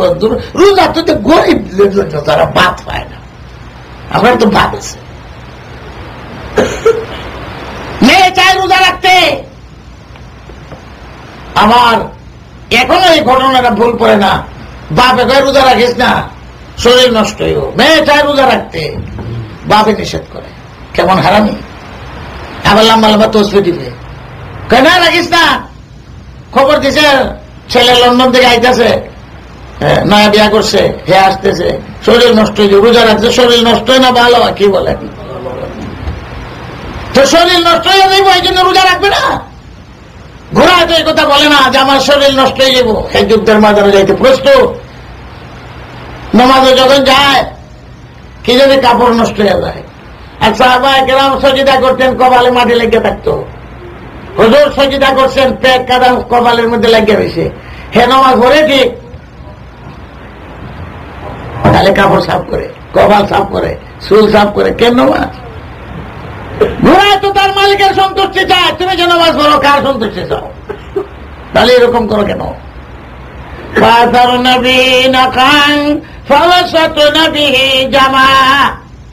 এরপরে যুদ্ধের ময়দানে গেল, চতুর্দিকে তীর তলোয়ার আক্রমণ শুরু হইল, কিন্তু ঘোড়া ভাগে না। সৈনিকদের ঘোড়া, যুদ্ধের ঘোড়া পিছের দিকে যায় না, সামনের দিকে যায়। তলোয়ার আসুক, তীর আসুক, সামনের দিকে যাইবে। ঘোড়ায় যদি বাইকে যায় তো যুদ্ধ এমনি শেষ। যুদ্ধের ঘোড়া ভাগে না, সামনের দিকে যাইতে থাকে। হে যে মরবো এই চিন্তা নাই, তলোয়ার আসতেছে চিন্তা নাই, কিন্তু সামনের দিকে যায়। আল্লাহ বলেন, এই ঘোড়ার কি জিন্দেগির জীবনের মায়া নাই, মহব্বত নাই, কিন্তু তো সামনের দিকে যায়। কেন যায়? তার পিঠের উপরে একজন সবার, তাকে লালন পালন করা হচ্ছে, সেনানিবাসে তারা রাখা হয়েছে, আদর করা হয়েছে। এই জন্য মালিক তেরি রে, তুমি সন্তুষ্ট থাকো, মরে গেলে আমি মরে দেব। আল্লাহ বলেন, ঘোড়ায় মালিক চিনে, কিন্তু তোমরা আমার চিনো না। আমি বুদ্ধি দিলাম, আমি হাত দিলাম, আমি সৌন্দর্য দিলাম, বিশ্ব সুন্দরী তোমাকে বানাইলাম। সৌন্দর্যের প্রতিযোগিতা হয়, স্বাস্থ্যের প্রতিযোগিতা হয়। আরে বাবা রে বাবা, বংশের ফখর করে, ডিগ্রির ফখর করে, দিল কেনা? আবিষ্কারের পরে আবিষ্কার দিল কে? এইসব তুমি চিন্তা করো না। তো আল্লাহ তাআলা ঘোরা দিয়ে আমাদেরকে আসে। আমার মা ও বোনেরা, আমার ভাই বেরাদার, সবই আমরা চিন্তা করি আমরা আল্লাহর গোলাম, আল্লাহর বান্দি, আল্লাহর আইন মতে, আল্লাহর দিন মতে, ইসলাম মতে জিন্দেগানি জীবন যাপন করতে হবে। যদি সুখ শান্তি চাও, শান্তি চাও, ইহকালের শান্তি, কবরের শান্তি, পরকালের শান্তি, শান্তি আল্লাহ তাআলা তোমাকে শান্তির ব্যবস্থা আল্লাহ তাআলা করিয়া দিয়েছেন। কিন্তু আমি যদি সেই পথে না চলি, আল্লাহ তাআলা বলেন সুখ শান্তি এই দুনিয়াতে, কবরে, হাসরে, এটা হলো আসল শান্তি। একজন মানুষ খুব শান্তিতে দুনিয়াতে সে জীবন যাপন করছে, কোন কষ্ট নাই, আলহামদুলিল্লাহ মাশাআল্লাহ, খুব শান্তিতে। এমন একজন লোক দুনিয়াতে কোনো কষ্টই ভোগ করে নাই। এমন ব্যক্তিকে আল্লাহ তাআলা হাসরের ময়দানে আহ্বান করবেন। ধরে নেন চির সুখী সে, আল্লাহ ফেরেশতাকে আল্লাহ আহ্বান করবেন, আর এই বন্দাকে আহ্বান করবে, এদিকে আসো। ফেরেশতাকে বলবেন, এই বন্দা তো দুনিয়াতে কোনো কষ্ট ভোগ করে নাই, কোনো কষ্ট ভোগ করে নাই। একবার তারে ও দুজকের ফাঁসে ঘুরাইয়া নিয়ে আসো, দুজকের ভিতরে ঢুকাইও না, কাছে দিয়া, ফেরেশতা নিয়ে কাছে দিয়া তারে ঘুরাই আনবো। কাছে দিয়া যখন ঘুরাই আনবো, আল্লাহ জিজ্ঞাসা করবেন কিরকম? দুজকের হাওয়া বাতাসে পুরা লাগছে না, দৃশ্যটা একটু সামনের দিকে দেখছে, আর গেলে দোহাই দিতে থাকবে, আল্লাহ দুনিয়াতে যত আরাম আর আয়েশ, দুজকের চেহারা দিকে সব ভুলে গেছে। দুনিয়াতে কোনো কিছুই নেই, আরাম শেষ, খালি চেহারা দেখছে, এই দুজকে যেতে হবে। আর একজন চির দুঃখী, তার মতন দুঃখী দুনিয়াতে নাই। বেমার, আজার, মান, ইজ্জত, মামলা, মোকদ্দমা, দুনিয়াতে একটা সেকেন্ডে শান্তিতে ভোগ করে নেই। আল্লাহ তা আহ্বান করবেন, ফেরেশতাকে বলবেন, এই ব্যক্তিকে একটু বেহেশতের দিকে চক্কর দেওয়াই, আর ভিতরে ঢুকাইও না। চক্কর দেওয়া জিজ্ঞাসা করবেন কিরকম লাগলো? আল্লাহ বেহেশতের দৃশ্যটা, নিয়ামতের দৃশ্যটা দেখেই দুনিয়ার সমস্ত ক্লেশ, দুঃখ, কষ্ট, বলা মুসিবত সব ভুলে দেবে। এলো দুনিয়া, এখানের কষ্ট, এখানের আরাম কিচ্ছুই না। এই পরকাল হাসরের ময়দান আলেম ওলামার থেকে শুনেন, দুনিয়ার হিসাব মতে একদিন হবে 50,000 বৎসরের সমান লম্বা। একদিন কা আলফে সানাতিন 50 আলফা সানা। এক আয়াতে আল্লাহ বলেন 50,000 বৎসরের সমান লম্বা হবে, আর এক আয়াতে বলেন 1,000 বৎসরের সমান লম্বা হবে। 50 আর 1, এটার অর্থ হইল দুনিয়াতে দেখবেন যারা আরামাইশে আছে সময় যায় না, যারা ব্যস্ত থাকে সময় তাড়াতাড়ি যায়, মনে হয় হাফতা গেল মাসের মতো। ঠিক হাসরের ময়দানে যারা বেশি কষ্ট ভোগ করবে এরা লাগবে যেমন 50,000 বছরের সমান লম্বা। যারা একটু কম দরজার হবে কষ্ট, এরা লাগবে 1,000 বছরের সমান লম্বা। যারা থাকবে সেখানে আরাম আইসে হাসরের ময়দানে আরশের ছায়ার তলে 50,000 বছর সমান লম্বা ও দিন, তার জন্য লাগবে কয়েক মিনিট কয়েক ঘন্টা চলে গেছে, আরামে আছে। এই জন্য বেশ কম হবে। তো আপনি হিসাব করে দেখেন, যত আরাম আয়েস এই দুনিয়াতে হাসরের ময়দানের একদিন 50,000 বছর সমান লম্বা হবে, সেই তুলনায় আপনার আরাম আয়েস কিসের আছে? আজ আরাম আয়েসের কথা এই চিন্তায় দিবারাত্র আমরা লিপ্ত। আপনাদেরকে ফাঁকি দিয়ে একটা কথা বলি, আমার ভাই বন্ধু মা বোনেরা, যত পয়গাম্বর দুনিয়াতে আইছেন এরা আমেরিকার উন্নতি, রাশিয়ার উন্নতি, দুনিয়ার উন্নতি, আরাম আয়েশ এইগুলার জন্য আল্লাহ তাআলা পাঠাইছে না। পয়গাম্বর পাঠানোর উদ্দেশ্যটাকে, যাদেরকে আমরা পয়গাম্বর বলি, এই দুনিয়াতে মানুষ ছিল না, পানি ছিল। কোন মানুষ এই পাহাড় বানাইছে না। দরিয়াকে দরিয়া, পানি আর পানি ছিল। আপনারা ইতিহাস পড়েন, লোক মুখে শোনেন। আমরা ছোটবেলায় দেখছি যেদিকে জাহাজ চাইতো এগুলা তখন মানুষে ক্ষেত করে। এক জায়গাতে ছোটবেলায় দেখছি জাহাজ ডুবছিল, তার মস্তল রয়ে গেছে। দীর্ঘদিন পর্যন্ত এই মস্তল দেখা গেছে জাহাজের। এটা এখন হাওয়ার হয়েছে, মাটি হয়েছে, ক্ষেত করে আস্তে আস্তে মস্তল এখন দেখা যায় গেছে। কোন সময় দরিয়া ছিল, এগুলো আবাদ হয়ে গেছে। এটা কেউ আবাদ করছে, এটা আল্লাহ করছেন বলে। এখন শোনা যাইতেছে বঙ্গোপসাগরের চর হয়েছে, সারা দুনিয়া পানি আর পানি ছিল। এই আমেরিকার মাটি একদিন ছিল না। এই আমেরিকার মাটি, এখানে জমিন কে বানাইলো? কান আরশু আলাল মা, আল্লাহর আরশটা পানির উপরে, জমিন বলতে কিছু ছিল না। আমার অর্থ হল জমিন আল্লাহই বানাইছেন। এই সাগরের কিনারের মধ্যে আমেরিকার মতো জায়গা ভাসাই দিছে। মানুষও বাড়তেছে, আবাদিও বাড়তেছে।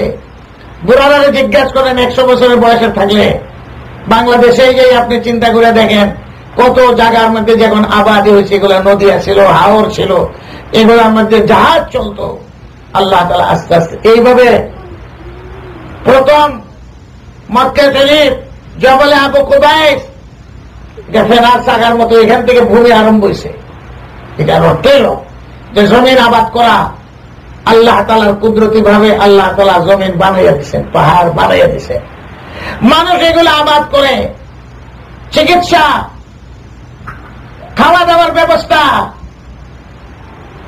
শীতকালে দেখবেন জার্মান থেকে পাখি বাংলাদেশ যায়, বেশি ঠান্ডা পড়ে পশ্চিম থেকে পূব দিকে যায়। বাংলাদেশের আইন হইলে এরা অতিথি পাখি, আমাদের দেশে অতিথি আইছে এরা মাইল না, কে কার সঙ্গে সে পেলে খাতির করে। বাহিনী পাখি রেখে বুদ্ধি দিয়া দিল যে তুমি পশ্চিম দেশ থেকে পূর্ব দেশে যাও। কোন সময় যায়? এই দেশে যখন ঠান্ডা বেশি পড়ে তখন আমরা দেশে যাই। এই দেশে যখন সামার আইলো, বাংলাদেশে ঝড় তুফান আরম্ভ হইল, এখন আবার এরা পশ্চিম দিকে রওনা হয়ে গেল। এই দেশে আইতে বল, এই পাখিকে কে বুদ্ধি দেয়? আল্লাহ দেন। যার যেখানে রিজিক আছে আল্লাহ তাআলা অটোমেটিক তার অন্তরে এটা ঢাইলা দেন। আপনাদের অন্তরে ঢাইলে দিলে পশ্চিম দেশে যাও রুজি রোজগারের জন্য। এগুলো পয়গম্বরদের দায়িত্ব না। কোথায় কে খানা খাইব, মানুষ কেমনে খাইব, বসবাস করব, এগুলো অটোমেটিক হবে। জীব জানোয়ার মানুষ সবই সমান এই ব্যাপারে। পয়গম্বরদের দায়িত্ব মানুষের কানেকশন, আল্লাহ রাব্বুল আলামিনের সাথে কেমনে হবে? মানুষ তো সবক ভুলে গেছে। আলাস্তু বিরাব্বিকুম, হাসরের দুনিয়াতে আইবার আগে রুহানি জগতে আপনারা স্বীকার করছিলেন সবে, আমরা সহ, নারী পুরুষ, কালু বালা, আল্লাহ আমাদের পালনেওয়ালা, পরবর্তীকার খালিক আর মালিক। দুনিয়াতে আসার পরে ভুলে গেছে। এখন পাগারদের কাম হইল ওই ভুলা সবক ইয়াদ করাই দাও, সবক ইয়াদ করাই দাও। উস্তাদে সবক ইয়াদ করাই দেয়, ভুলে যায়। আমরা সবক ভুলে গেছি। এই জন্য পয়গম্বরের নাম হইল মুজাক্কির, লাস্তা আলাইহিম বিমুসাইতির। ভুলা সবক ইয়াদ করাই দাও। পয়গম্বর সবক ইয়াদ করাই দিয়েছেন। সবক কি ছিল? তোমাদের মালিককে, খালিককে, পালনেওয়ালাকে। আলাস্তু বিরাব্বিকুম কালু বালা। আবু জেহেল, ফেরাউন, নমরুদ, আরবা ইয়াজিদ বুস্তামি সবই সেখানে ছিলেন। এক বাক্যে আপনারা সহ সবই স্বীকার করছে বালা। আল্লাহ জিজ্ঞাসা করেন, আমি কি তোমাদের খালিক মালিক না? আমি কি তোমাদের রব না? আমি কি তোমাদের শাসন করতা না? আমি কি তোমাদের পালন করতা না? সবই স্বীকার করছে সেই দিন বালা, হ্যাঁ আপনি সব। কিন্তু দুনিয়াতে যখন আইলো, আমেরিকা যখন আসলো, সন্দ্বীপের বাতাস লাগলো, পাকিস্তানের বাতাস লাগলো, সবক ভুলে গেছে। মিশর যে ভুলে গেছে, ইরাক যে সবক ভুলে গেছে। এখন পয়গম্বর পাঠাইছেন আল্লাহ, লাখো খালি সবক ইয়াদ করাই দাও। তো আল্লাহ রাসূল সবক ইয়াদ করাই দিচ্ছেন। এখন পয়গম্বরদের কাজটা কি? আপনার হলে মৌলভী সাহেবরা বেহের দুদকের কথা বলে, তো মৌলভীরা কোন ওয়াজ করতো? তো ইঞ্জিনিয়াররা যে ওয়াজ করে এইটা করতো, তো ইঞ্জিনিয়ার বানাইছো দিলে। ডাক্তাররা যে ওয়াজ করে এই ওয়াজ করতো মৌলভীরা। মৌলভীরা নাইবে রাসূল পয়গম্বর যে দায়িত্ব পালন করেছেন, ব্রেন ওয়াশ করলে আল্লাহ পাওয়া যায় না, দিল ওয়াশ করলে আল্লাহ পাওয়া যায়। সমস্ত পয়গম্বরদের মেহনত, সমস্ত ওলি দরবেশদের মেহনত হল মানুষের দিল। এটি হল ক্ষেত। দিল ঠিক করে দাও, দিল ঠিক করে দাও। দিলের মধ্যে গায়রুল্লাহ, তো মুহাম্মদুর রাসূলুল্লাহ বলে লা ইলাহা ইল্লাল্লাহ। দিলের মধ্যে গায়রুল্লাহ, 360 মূর্তি। সমস্ত পয়গম্বর একই সবক শিক্ষা দিয়েছেন। আদম আলাইহিস সালাম তো সালাম থেকে নিয়ে হুজুর পর্যন্ত লা ইলাহা ইল্লাল্লাহ, একই সবক। সবক একটাই, এই দিলের কানেকশন আল্লাহর সাথে করো। তাহলে তার অর্থ দাঁড়াইল সমস্ত পয়গম্বর এই মেহনতটাই করছেন, মানুষের দিলকে ঠিক করো। কাদ আফলাহা মান তাযাক্কা, যার দিল সাফ হয়ে গেল সেই কামিয়াব হয়ে গেল। গায়রুল্লাহ অন্তর থেকে বাহির করো, যার নাম হয়ে ঈমান, আল্লাহর সাথে কানেকশন করো। এটাই সমস্ত পয়গম্বরদের মেহনত। ঈমান দিলের মধ্যে থাকে, দিলটারে ঠিক করে এলো। ব্রেন ওয়াশ করো, ব্রেন ঠিক করো। এতে খোদা পাওয়া যায় না, দিল ঠিক করলে আল্লাহরে পাওয়া যায়। আল্লাহ ব্রেনও থাকে না, আল্লাহ তাআলা কলবের মধ্যে থাকেন। কলব ইবাদিল্লাহ আরশুর রহমান, বান্দার দিল হলো আল্লাহর আরশের মতো। আল্লাহ এখানে আর থাকেন, কলবের মধ্যে থাকেন দিল। তো দিল ওয়াশ করা পয়গম্বরদের কাজ, ব্রেন ওয়াশ করা। যত বড় ব্রেনিশ দেখেন ঈমান নাই, ব্রেন আছে, আবিষ্কারের পর আবিষ্কার করে ব্রিজ বানায়, প্লেন বানায়, কিন্তু আল্লাহরে চেনে না। এতে ব্রেনটা দিল কে? হে চিন্তাও করে না। তার ব্রেন এত কাজ করতেছে, কিন্তু ব্রেন দিল কে? ব্রেন থাকে কোথায়? তাহলে ব্রেন ওয়াশ করতে করতে বড় বড় ডক্টর, বড় বড় ব্যারিস্টার, কিন্তু দেখেন ঈমান নেই। ঠিক আছে না কথাটা আমার? বড় বড় ব্যারিস্টার আছে, বুদ্ধিজীবী আছে, কিন্তু আল্লাহ বিশ্বাস করে না। তাহলে বোঝা গেল ব্রেন দ্বারা আল্লাহ পাওয়া যায় না। আল্লাহর সাথে কানেকশন করতে হলে দিল, সেই দিল বাল্ব অনেক সময় ফিউজ হয়ে যায়, যে কারণে এই দিলের মধ্যে আল্লাহর জায়গা হয় না। বাল্ব ফিউজ হয়ে গেলে আলো দেবে না, যত কানেকশনে হোক। তো এই দিল আল্লাহ রাব্বুল আলামিন পয়গম্বরদের মাধ্যমে ওয়াশ করার জন্য, আব্দুল কাদের জিলানী, খাজা মুঈনুদ্দিন চিশতি, এরা মানুষের দিলের পিছনে মেহনত করছেন। তো আব্দুল কাদের জিলানী লক্ষ লক্ষ মানুষকে মুসলমান বানাইছে, খাজা মুঈনুদ্দিন চিশতি 90 লক্ষ মানুষকে ভারতের মুসলমান বানাইছে। হঠাৎ আল্লাহ চিন্ত না, খাজা মুঈনুদ্দিন চিশতি আজমেরী রহমতুল্লাহ আলাইহি তাদের কানেকশন আল্লাহর সাথে করছেন। লা ইলাহা ইল্লাল্লাহ মুহাম্মাদুর রাসূলুল্লাহ। দোস্ত বুজুর্গ, আমার ভাই বোনেরা, এই যে ছেলেবেলারা কোরআন পড়লো, মাশাআল্লাহ, বলেন আলহামদুলিল্লাহ। এটা মুসলমানের মা, মুসলমানের ঘরে জন্ম লাভ করছে, এইটা মসজিদ হয়েছে, মুসলমানের ঘরে জন্ম লাভ করছে, তখন কোরআন পড়ে। যতদিন পর্যন্ত কোরআন থাকবে এতদিন পর্যন্ত ইসলাম থাকবে। যতদিন পর্যন্ত কোরআন মুসলমানের কাছে থাকবে মুসলমান মাথা উঁচা করে দুনিয়াতে থাকতে পারবে। আজকে কোরআন পড়তেই জানে না, বুঝবো তো দূরের কথা, কয়জনে পড়তে জানে? কত কোটি কোটি কোটি মুসলমান পড়তেই জানে। অনেকেই আছে ছোটবেলায় পড়ছে, কাম কাজে যে এখন কোরআন পড়া ভুলে গেছে। কোরআন যতদিন থাকবে ইসলাম থাকবে। এই কোরআন আমাদের সম্বল, এই কোরআন আমাদের জন্য সুপারিশ করবে। যে কোরআন বাচ্চারা শিখবে এরাও সুপারিশ করবে, সরাসরি কোরআন কোরআন কবরেও সুপারিশ করবে, সেই কোরআন বেহেশতের মধ্যে সুপারিশ করবে। কোরআনের হাফিজ হবে, আল্লাহ তাআলা বলবেন ইকরা ওয়ারতাকি, এই হাফিজ সাহেব কোরআন পড়ো আর চলো। এই হাফেজ সুপারিশ করবে 10 জনকে নিজের গোষ্ঠীর থেকে সুপারিশ করে বেহেশত নেবে। কোন মিনিস্টারে পারবে নাকি? কোরআন নিজেই সুপারিশ করে নেওয়ালা। কোরআন ফেরেশতাদের কাছে বলবে, ফেরেশতা আসবে পিটাইতে, কোরআন বলবে না না এই ব্যক্তিকে পিটাইতে পারো না। মানা তুমি নাও, আমি তারে ঘুমাইতে দেই নাই। ওমানা তুমি না সরবে ওয়াল আকল, খাইতে পেটে দিয়ে নাই, ব্যস্ত করে রাখছি, কাজে তোমরা তাকে শাস্তি দিতে পারো না। কোরআন সুপারিশ করবে। যে কোরআন বলা হবে তার জন্য শুধু জাহান্নামের আগুন হারাম হবে না, সে নিজে আরো নিজের গোষ্ঠীর 10 জনকে সুপারিশ করে বেহেশতে পেয়ে যাবে।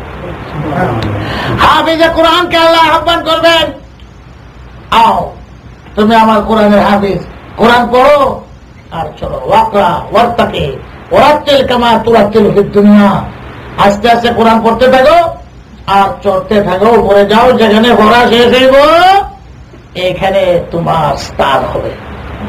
হাফিজে কোরআনকে এই কথা বলা। তখন হাফিজে কোরআন আসবে আল্লাহর আহ্বানে, কোরআন পড়বো আর চলো, যেখানে শেষ এখানে পুরাও শেষ তোমার জায়গা। তো 6666 আয়াত আছে কোরআন শরীফে, পড়তে পড়তে কোথায় যাবে? আল্লাহু আকবার। যখন হাফিজ সাহেব পড়বে আর চলবার জন্য যাইতে থাকবে, এই হাফিজের গোষ্ঠী আছে, হাফিজের সামনে আছে, হাফিজের পড়াশোনার জন্য যারা পাগল ছিল এরা চিৎকার হাই হুল্লা শুরু করবে। আমরা হাফিজ সাহেব যায়, এয়ারপোর্টে হাজি সাহেবরে বিদায় দেয়, চিল্লা চিল্লি করে, প্লেন আসলেও নামলেও করে, প্লেন যায় যাইতেছে, উড়া দিয়া যাইতেছে, জায়গা যাইতেছে। কন্যা যখন বাড়ির থেকে বিদায় হয় বাংলাদেশে, তখন খোলা মানে চিল্লা চিল্লি করে, এই যে আমরা কন্যা যাইতেছে। হাফিজ সাহেব চলে যেতেছে, যারা হাফিজেরা আসে সুন্নাহওয়ালা মুক্তাদি যারাই আছে এরা চিল্লা চিল্লি শুরু করে। আল্লাহ জিজ্ঞেস তোরা চিল্লাস কি লেগে?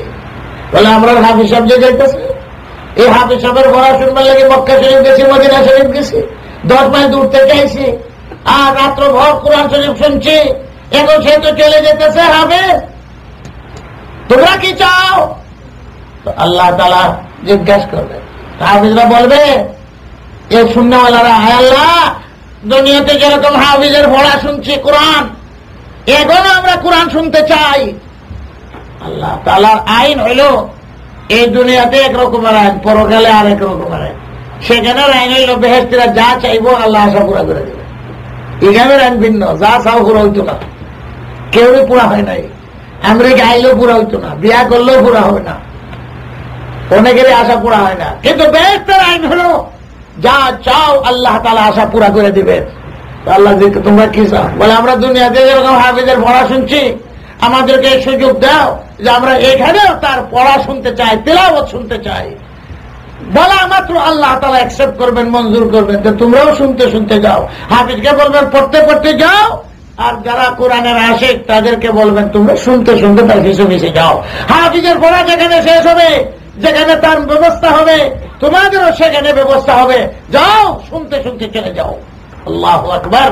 তখন হাফিজ আগে আগে যাইব আর পড়তে থাকবো, আর দুনিয়াতে যারা কোরআনের আশিক এরাও যাইব। মাও যদি কোরআনের আশিক হয় ছেলের পড়া শুনতে শুনতে যাইব, বাপও যদি আশিক হয় তাহলে বাপও ছেলের পড়া শুনতে শুনতে যাইব। মুসল্লিরা যদি সত্যিকারের আশিক হয় কোরআনের, তো হাফিজের পড়া শুনতে শুনতে বস হাফিজের পিছে পিছে যাইতে থাকবে। হাফিজের স্থান যে জায়গায় হবে, এই সুন্নাহওয়ালাদের স্থান এই জায়গায় হবে। এইরকম লোক আমেরিকা থেকে মক্কা মদিনা রমজান শরীফে চলে যায় কোরআন শোনার জন্য। তাহলে হুজুর যে সুন্দর পড়া, সারা রমজান, আগামী রমজানও যাইব, নিয়ত করে বই রয়েছে, কোরআনের আশিক হয়ে যায়। তো আপনি যদি কোরআনের আশিক হন, আল্লাহ তাআলা আপনাকে নিশ্চয়ই ব্যবস্থা করবে। এখানে অনেক মা বোনেরা আছে ঘরের প্রিন্সিপাল হইলেন তারা, সন্তানের মালিক হইলেন তারা, নিজে যেরকম চলবে সন্তান এইরকম হবে। আল্লাহ রাসূল সাল্লাল্লাহু আলাইহি ওয়াসাল্লাম মা বাবাকে দোষারোপ করেছেন। প্রত্যেকটি সন্তান ওই সবক ইসলাম নিয়ে জন্ম লাভ করে। কুল্লু ইউলাদু আলাল ফিতরা। কিন্তু পিতামাতা সঠিক শিক্ষা দেয় না, পিতামাতা সঠিক পরিবেশে তাকে রাখে না। এই জন্য মা বাবার অবহেলার কারণে খ্রিস্টান হয়, ইহুদি হয়, নাফরমান হয়। ছোটবেলার থেকে যদি বাপ তাকে কাঁধে কাঁধে, মা যদি গার্জেন হইয়া সন্তানকে সুশিক্ষা দেয়, তো নিশ্চয়ই ঘরের মধ্যে থেকে সে ওলি হবে, সে মা বাবার ফরমাবরদার হবে। আর মা বাবা অবহেলা করে, সুশিক্ষা দেয় না, আল্লাহ রাসূল সাল্লাল্লাহু আলাইহি ওয়াসাল্লাম মা বাবাকে দায়ী করছেন। পিতা মাতা দায়ী, এরা ছোটবেলার থেকে গার্জেন হিসেবে সুশিক্ষা দেয় না।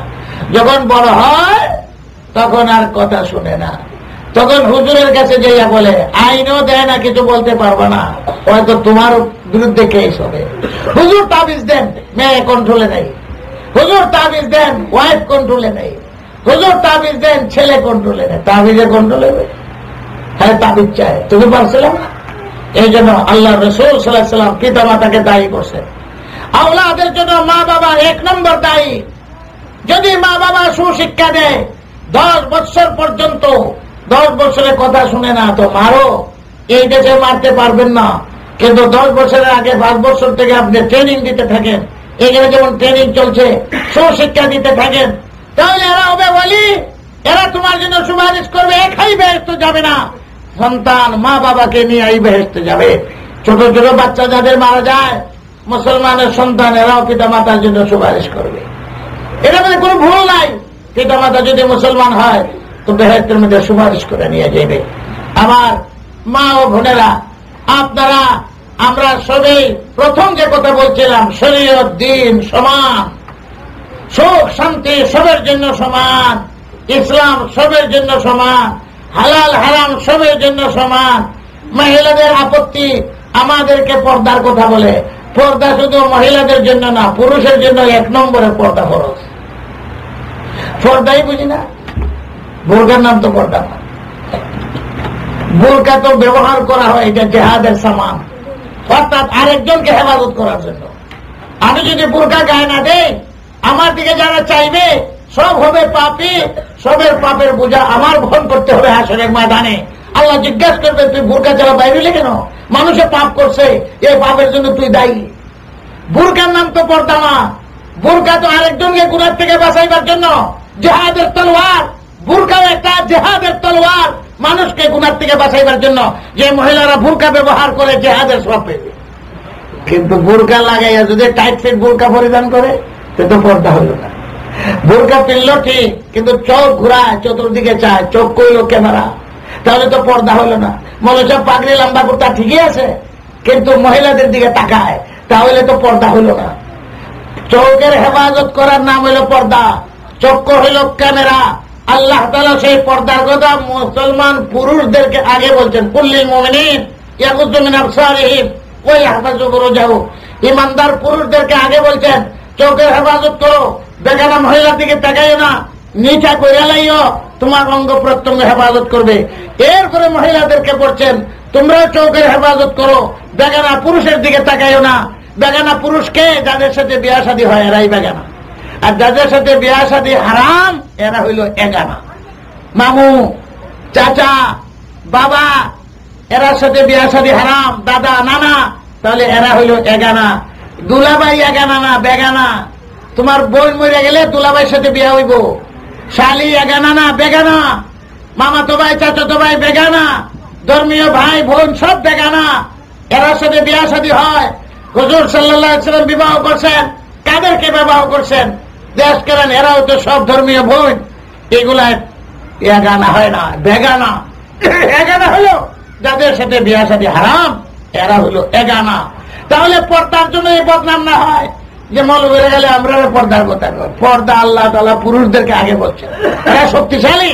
চৌকের হেফাজত করার নাম পর্দা। চৌকের হেফাজত নাই, রাস্তায় দিকে ওদিকে ওদিকে চাকায়, তাহলে চৌকের হেফাজত হইল না। এটা একটা ক্যামেরার মতো, ক্যামেরার মধ্যে যেরকম ফটো উঠে, যারে দেখবো তার ফটো চৌকের ভিতরে ঢুকে যায়। ঘুমাইয়া ঘুমাইয়াও সেই কথা চিন্তা করে। যদি চৌকের হেফাজত হয়, চোখ মুজ্জা একবার করে নিচে কো।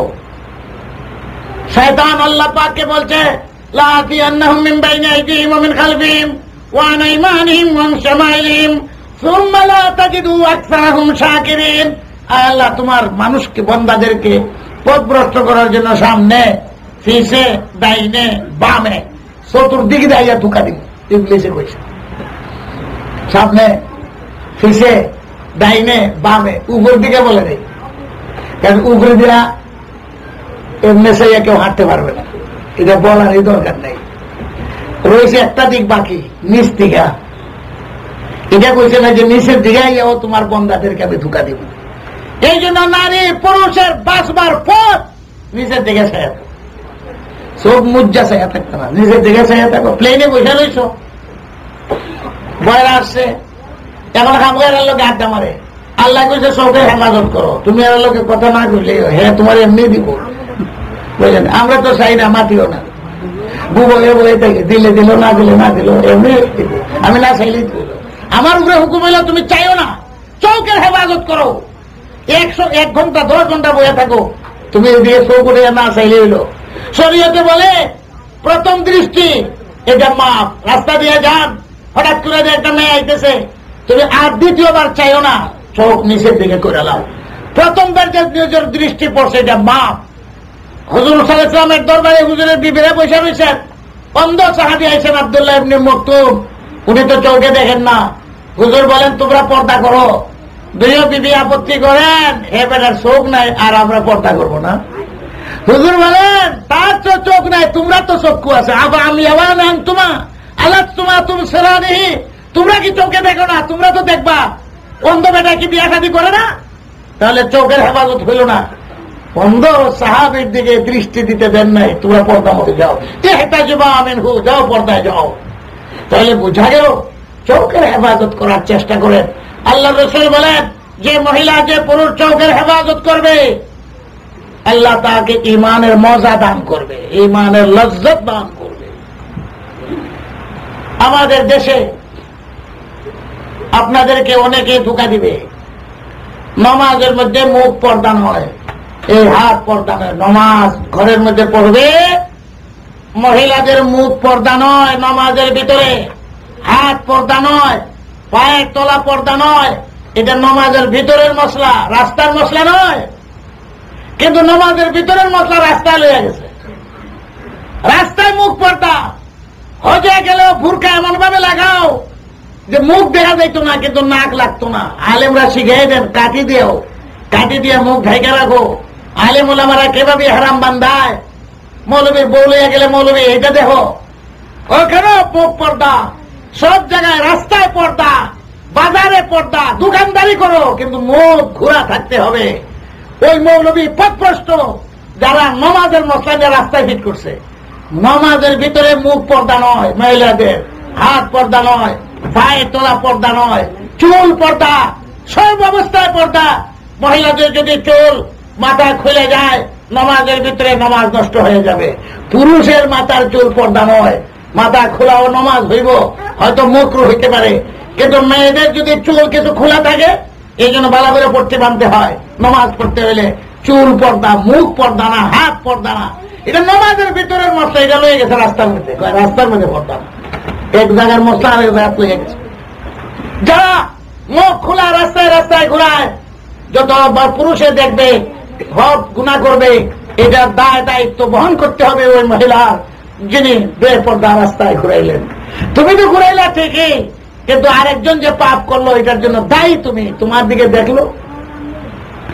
মহিলাদের সবচেয়ে বড় কথা সন্তান লালন পালন করা।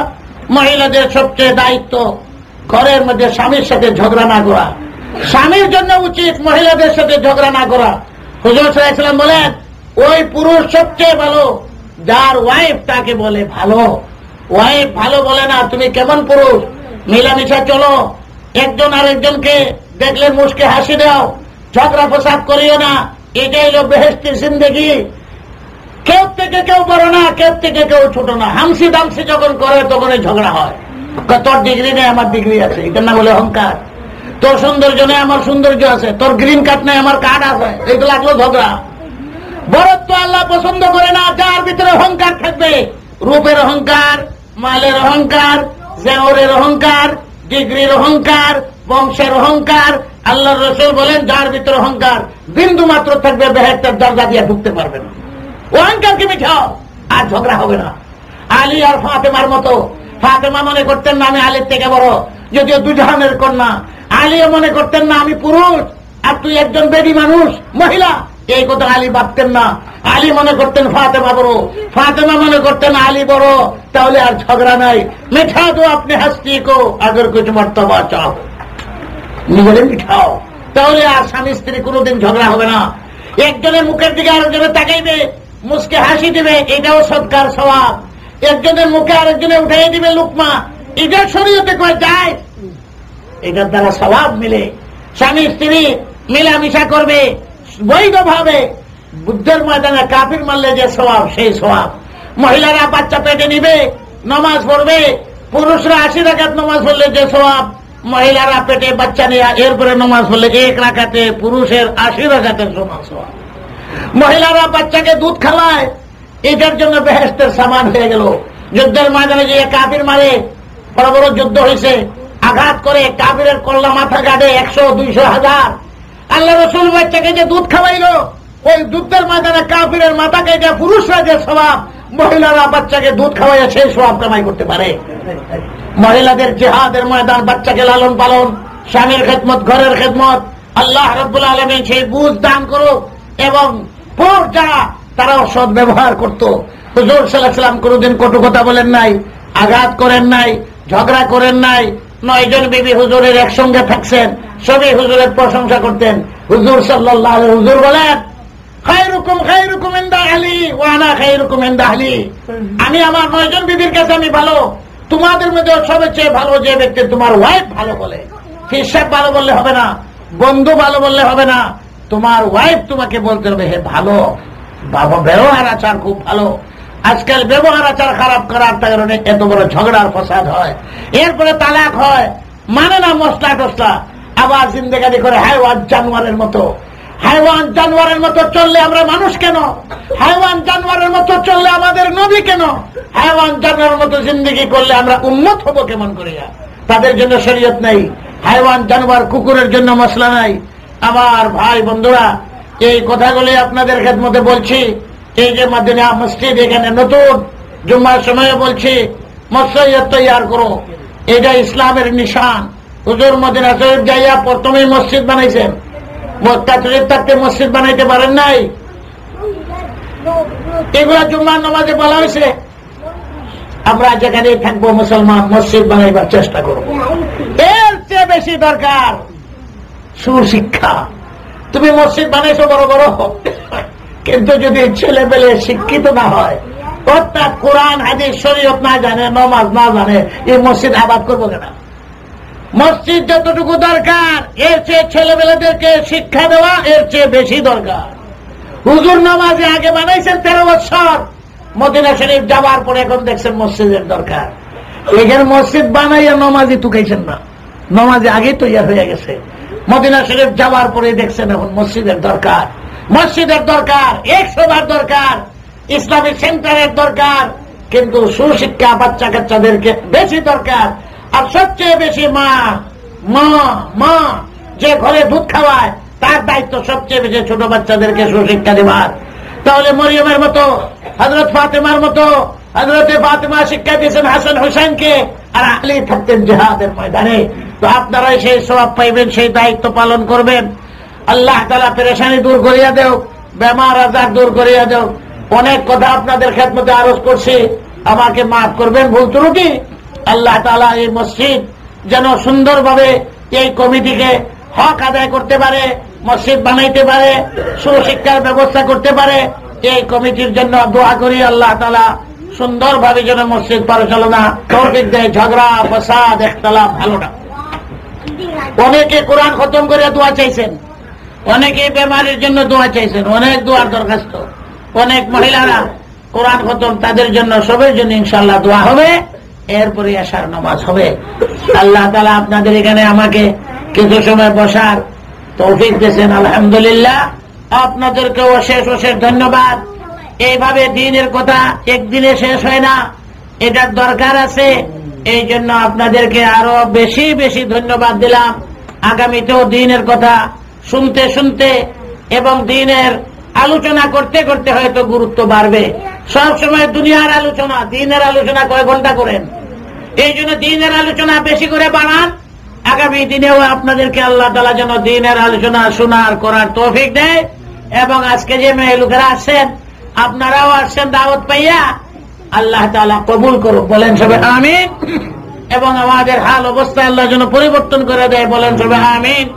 এবং সবাইকে আমার পক্ষ থেকে অশেষ অশেষ ধন্যবাদ। এই সময়টুকু যে আপনারা ব্যয় করছেন, ব্যস্ততার ভিতর দিয়া শুনছেন, দিনের কথা হবে, আলেম আসছেন বাংলাদেশ থেকে, এই আগ্রহ নিয়ে আসছেন, দুনিয়ার কোন লাভের জন্য আসেন নাই। আল্লাহ তাআলা হেদায়েতের মালিক, আমরা বুঝাইতে পারি না, ভাষা নাই, এলেম নাই, এটা আমাদের ত্রুটি। আল্লাহ আমাদের ত্রুটির উপরে যেন আল্লাহ তাআলা কমজোরির উপরে রহম করে, আর আপনাদেরকে যেন আল্লাহ হেদায়েত নসিব করে, গুমরাহির থেকে বাঁচায়, বন্ডদের হাত থেকে বাঁচায়, বদদিনীর থেকে বাঁচায়। ছেলে সন্তানকে যেন আল্লাহ কলিজার টুকরা বানায়। যে মা বাবা সন্তান নিয়ে পরেশান আছেন, আল্লাহ তাআলা এই মা বাবার পেরেশানি দূর করে দিত, আর সন্তানদেরকে মা বাবার চৌকের ঠান্ডা কলিজার টুকরা বেহেশতের সামান আল্লাহ বানাই দিত। আমিন ইয়া রাব্বানা ওয়া আখিরু দাওয়ানা আলহামদুলিল্লাহি রাব্বিল আলামিন।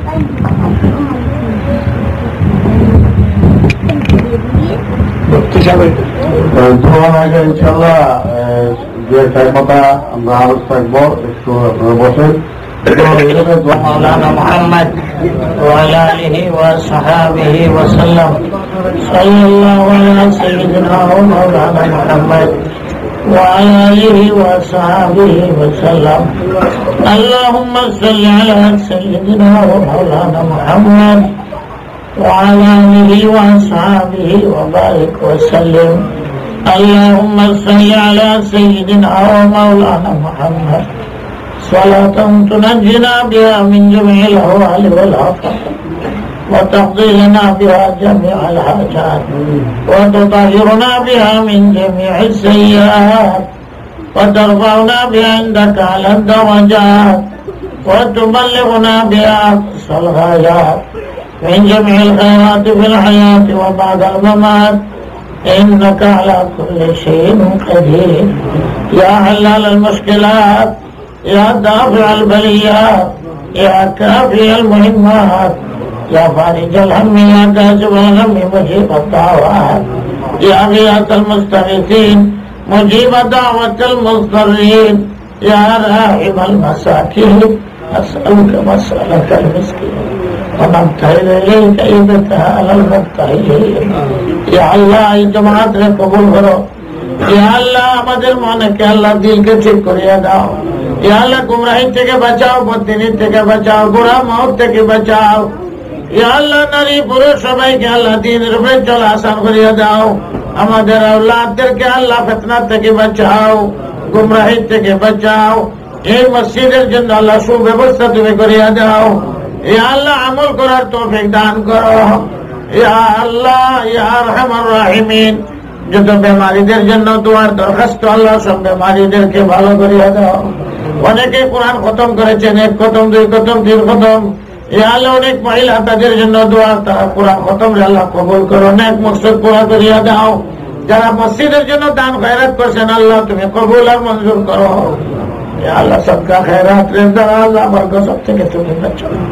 জান মাল ইজ্জত ইমানের তুমি হেফাজত করো। কালিমার সাথে ইমানের সাথে সবাইকে মওত নসিব করো। ইয়া আল্লাহ আমাদের যত মুশকিলাত পেরেশানি আছে আল্লাহ তুমি দূর করিয়া দাও। বাংলাদেশের উপরে রহম করো, করম করো। দেশকে আল্লাহ তুমি বাঁচাও, হেফাজত করো। আল্লাহ শান্তির ফয়সালা করো। মসজিদ মাদ্রাসা উলামাদের ইজ্জতকে আল্লাহ তুমি রক্ষা করো। আয় আরহামুর রাহিমিন, জামিয়া ইসলামিয়া হবিগঞ্জ মদনগর মহিলা মাদ্রাসা এতিমখানা কবুল করো। এতিম বাচ্চাদের উসিলাতে আল্লাহ তুমি নাজাত নসিব করো। এতিম বাচ্চাদের খেদমত মেয়েদের খেদমত করার তৌফিক তুমি নসিব করো। দ্বীনের নুসরত করো মওলা, দ্বীনের কাম করনে ওয়ালাদেরকে গায়বী মদদ করো। এই দেশে আল্লাহ মসজিদ মাদ্রাসা প্রতিষ্ঠা করিয়া ইয়া আল্লাহ আমাদের আওলাদদেরকে আল্লাহ দ্বীনের দিকে আল্লাহ তুমি ফিরাইয়া দাও, বদ্দিনের থেকে ফিরাইয়া দাও। আল্লাহ নবীর শাফাআত নসিব করো, জমি মুর্দে গান্ধী মাফ করো, দেশে বিদেশে যারা কবরবাসী তারা কবরে বেহেশতের বানাইয়া দাও। ওভাবে জামাইল আল্লাহ। আলহামদুলিল্লাহ রাব্বিল আলামিন।